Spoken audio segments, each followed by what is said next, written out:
Call of Duty 24 Black Ops 6, not Cold War, the 90s one. Yeah, we're talking about that one today.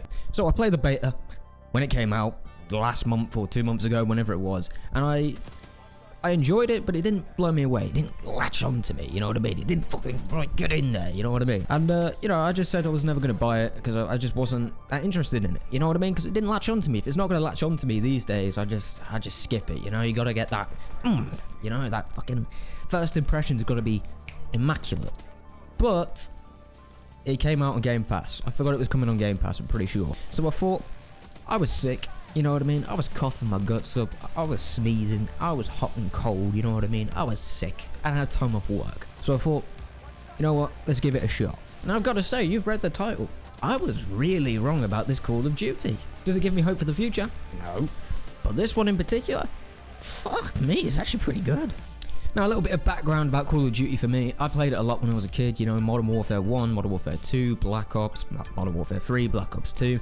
Black Ops 2 is the best one. But I kind of lost interest after Call of Duty Ghosts. I played Advanced Warfare, I played the Black Ops 3, but they just didn't hit anymore, you know. I grinded them, but I didn't do any camo grinds or anything like that, and I played the campaigns, and, you know, most of them were pretty good. Black Ops 3, not so much. Train go boom. But I just lost interest. They made a bunch of reviews on, you know, Modern Warfare 2019, Modern Warfare 2, and I think I did Cold War at some point, I can't remember. But they didn't, you know, they didn't leave an impression on me.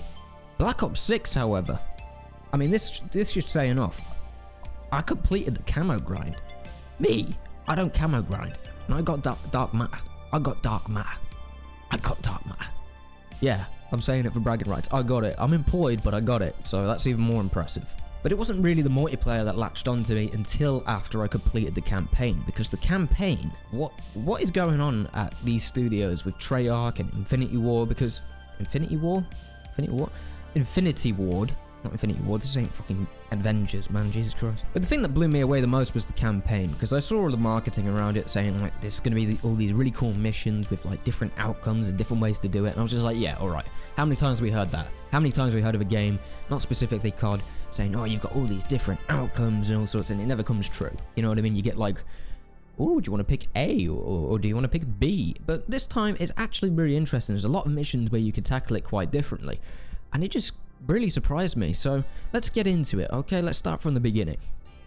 So where we do spoilers, I'm going to spoil a couple missions, okay? I'm not going to go too deep into plot details, but I'll spoil a couple of missions that I thought were really cool. Starting off with what seems to be a bank heist, but it's not a bank heist. In fact, there's two missions that are quite similar to that, actually. There is one that is technically a bank heist, but then there's one where you go into an underground vault, which is, you know, technically bank. You know, it's because it's protected, it's like got a vault door and stuff, you know what I mean? But it's not that. But these missions are actually really cool. They give you quite a bit of variety in just the mission alone. When I'm talking Call of Duty and I say variety, it usually means, alright, well, this mission was a shootout and this one was a stealth mission. No, these missions have a mix of both. Wow, amazing, right? I know it's not a hard bar to hit, but it's COD, so if they do it, you gotta praise it, man.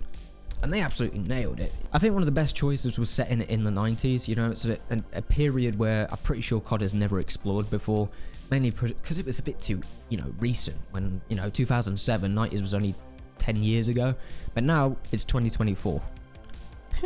It's 2024. So they have a lot more breathing room to mess around with the time period, and it shows. It shows they really did like to set this game in this period because they nailed it, you know?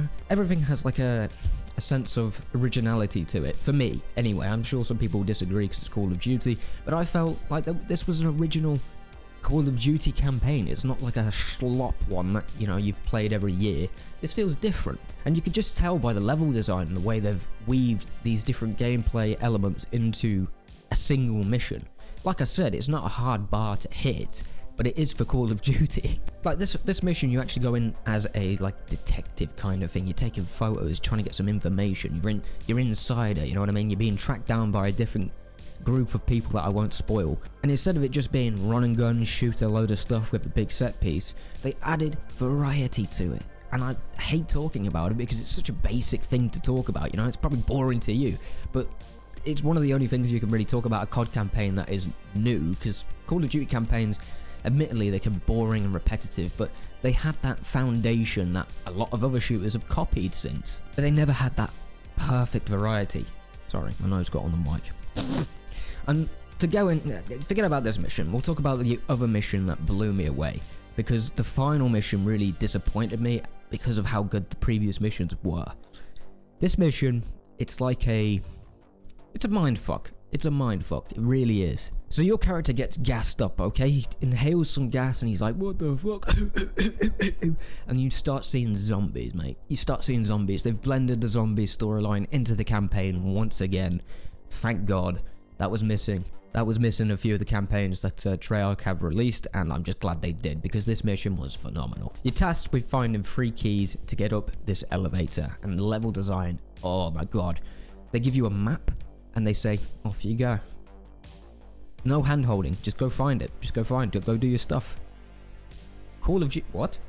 This game's designed for 6-year-olds, man. Why are you giving us a map? But I loved it. Each section, when you find these key cards, you have to fight a boss. But it's not just fighting a boss. One is you go down this elevator and it's like this really cool, like, dark area where you don't know what you're doing. You explore a bit and then you get a grapple hook. Oh my god, the grapple hook. Very clearly inspired by games like Titanfall 2 with the grapple hooks. You can grapple up there and then you go over here and over here. But the thing that surprised me the most wasn't the grappling hook, because the movement has been a big thing. I was expecting some mix-up in the campaign. But there's boss fights in Call of Duty. There's a boss fight. There's 3. No, there's 4. There's 4 boss fights in a Call of Duty game. And they're actually good. What the fuck? The first boss fight, it's your typical just shoot a load of zombies and then shoot this big thing. Cool. It was cool. It teleports and stuff. But the one I want to talk about the most is... You guys see that?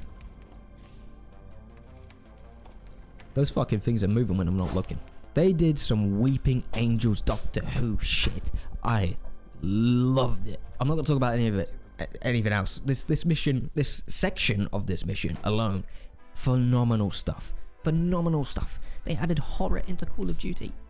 This is such a cool concept for me, because I don't know if you guys have watched Doctor Who. It's a British thing. I think it's gone over to like American stuff now. You guys watch that as well. Not recently, it kind of sucks now, but I'm thinking Weeping Angels, okay? If you don't know what that is, you can have a Google. Weeping Angels, they basically move when you can't see them. You could see them on a camera, they can't move. You see them in any kind of way, they can't move. But when you don't see them, they move quick. And I fucking love that concept. It scared the shit out of me when I was a kid. That one Matt Smith episode, oh my goodness. Heart rate went through the roof. Probably gave me anxiety for the rest of my life. Thank you, Doctor Who.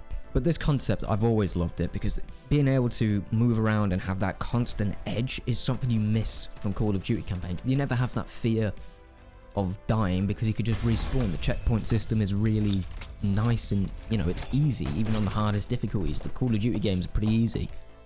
But having that tension just adds another layer to the single player stuff that I really think Call of Duty should really focus on in the next game or the next sequel or whatever. Just do it in different ways.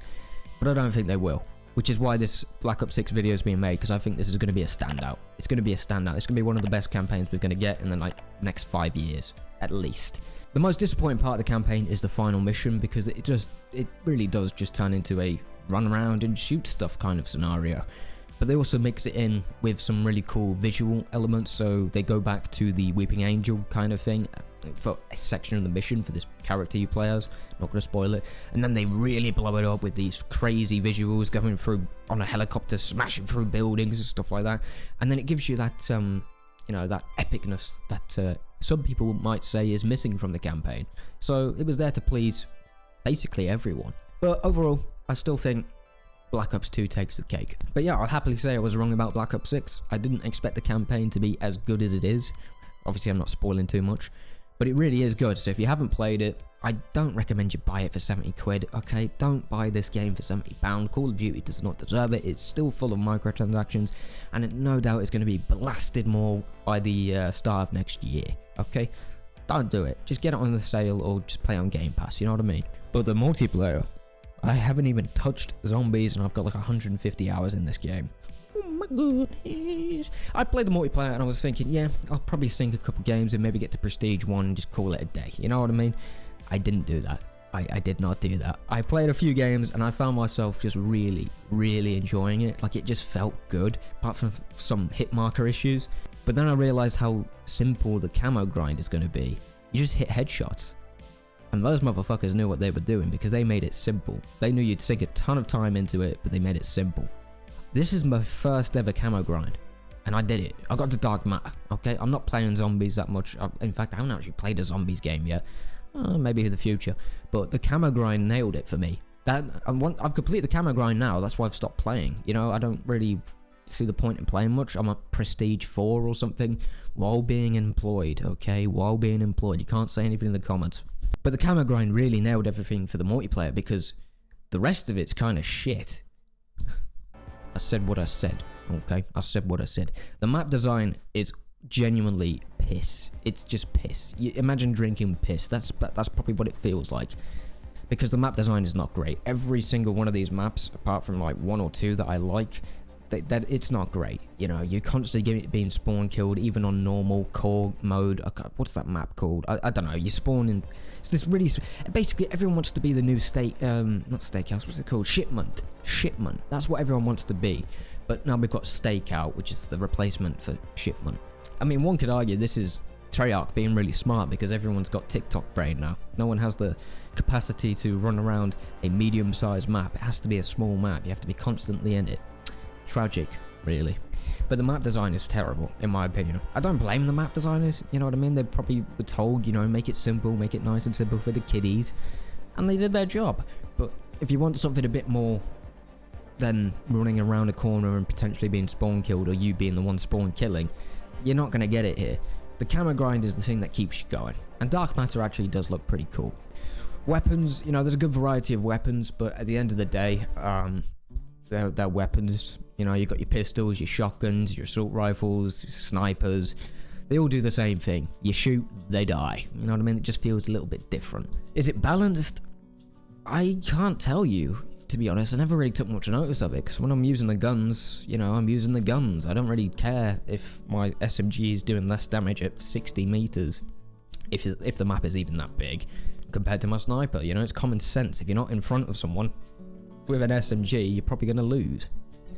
Shut up. Stop moaning about it. Is this Call of Duty going to change your opinion on COD as a franchise or just overall? No, it's still Call of Duty, but it's got Omni movement this time, which everyone seems to be moaning about on X or Twitter now because, well, everyone has to moan about something. The game's been out for a month. Can't be happy for longer than a month with Call of Duty, man. Can't do it. Can't do it. But it's still the same concept, and, you know, it works. It works for the millions and millions and millions of casual players that play it every single year and buy it every single year. You can't be mad at Activision, man. You just can't. It's a cash cow. It's a company. They're trying to make money. It is what it is. But yeah, I think this is my favorite Call of Duty since Black Ops 2. I've said it. I think it is. I really do think they nailed it here. They got everything the COD needed to be. They just got it. They just understood. They just understood. And while I don't like the maps that much, it's Call of Duty. The maps are just clutter for you to aim and shoot stuff, make you feel a little bit more immersed. That's it. It's not like Battlefield where you've got vehicles and everything else flying all over and that's all a part of the game. No, map is just aesthetic, really. Let's be honest. But yeah, since I spent so much time on it, I thought the Sticky Man should return with a Call of Duty video because, oh my god, I've only said that I hate Call of Duty about 1,000 times on this channel and the other channel, so hey, change of heart maybe? It has been like 6 months. Probably longer. But yeah, I was wrong about Call of Duty. Now, if you like this video, stick with the Sticky Man by subscribing. Yeah, I'm back. I am back, actually. I'm planning to make more videos. Arcane Season 2 review coming. My god, I fucking love that show, but I have issues with it. I don't think it's a perfect show. I think it's a perfect show. But yeah, that's it. Thank you for watching. Really appreciate it. Go enjoy your day. Go to bed. Do whatever. Go back to your job. I don't know. Alright, cheerio, mate. Bye-bye.